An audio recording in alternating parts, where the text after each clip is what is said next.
La peur, c'est ce qui te bloque. Et tu le sais bien. Parce que quand tu remets la parole, quand tu dis c'est à toi, tu te tiens devant la foule. Et là, tu sens comment ton cœur commence à battre. Les langages corporels te déçoivent. Parce que tes mains tremblent. Parce que tu ne respires plus bien. Parce que tu as oublié tout ce que tu devais dire dans ta prestation. Aujourd'hui, on va mettre fin à ces problèmes de la peur de prendre la parole en public. Parce que dans cette vidéo, je vais décortiquer avec toi les éléments justement qu'il faut mettre en place, les astuces des prises de parole pour mettre fin au stress que tu ressens devant le public. Bon, c'est le moment d'être attentif. Parce que Ben Benna s'apprête à nous accompagner de la timidité à la scène. Tout d'abord, il faut comprendre une chose. La peur de parler en public, elle vient d'où? Elle vient de l'information qui est à l'intérieur de toi.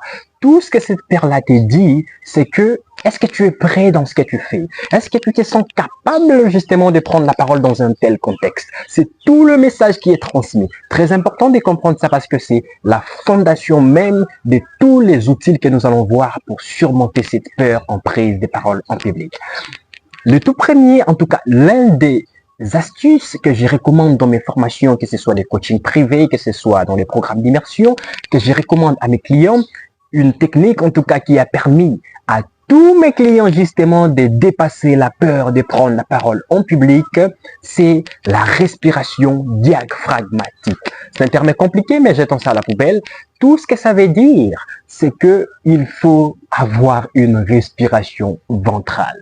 Parce que d'où vient la peur de parler en public? Cette peur vient du fait que tu as une respiration qui devient beaucoup plus thoracique.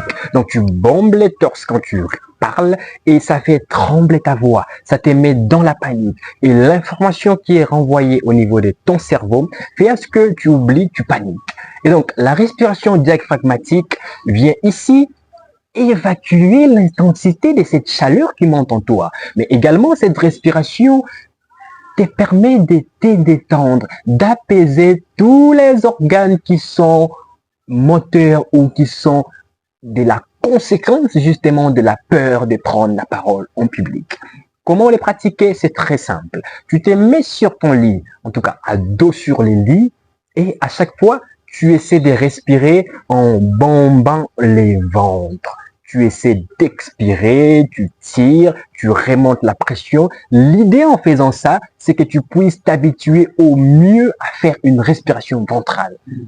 L'impact de cela, c'est que quand tu le fais devant un public, à chaque fois que tu prends la parole en public, eh bien, personne ne sait que tu fais ça. Mais deuxièmement, ça te permet d'évacuer les niveaux de stress en prise de parole en public. Très important. Allez, dis-moi en commentaire déjà si tu as déjà appliqué cet élément. Et si tu as d'autres questions sur la prise de parole en public, n'hésite pas, je viens moi-même te répondre et tu vas développer ton niveau de prise de parole en public. Mais revenons à notre deuxième outil. Le deuxième outil pour dépasser les niveaux de la peur de prendre la parole en public, c'est de se mettre dans les contextes. Beaucoup de gens n'arrivent pas à bien parler. Pourquoi? Parce qu'ils ne sont pas souvent dans les contextes.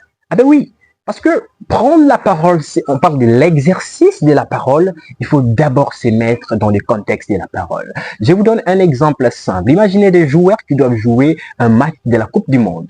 Et donc, au-delà de la préparation en termes de, ils vont s'entraîner, ils vont essayer des tactiques de jeu, mais ils vont nécessairement mettre l'accent sur les mentales. Le quatrième style d'un bon public speaker, d'un bon orateur, c'est le mental. Le mental, c'est la clé justement qui te permet de captiver l'audience et de te mettre dans le contexte de l'orateur. Troisième élément et tout dernier astuce, c'est de pratiquer souvent. La pratique, c'est la base. En prise de parole en public, plus important que l'intensité, c'est la régularité. Plus tu pratiques, plus ton niveau de prise de parole en public va commencer à augmenter.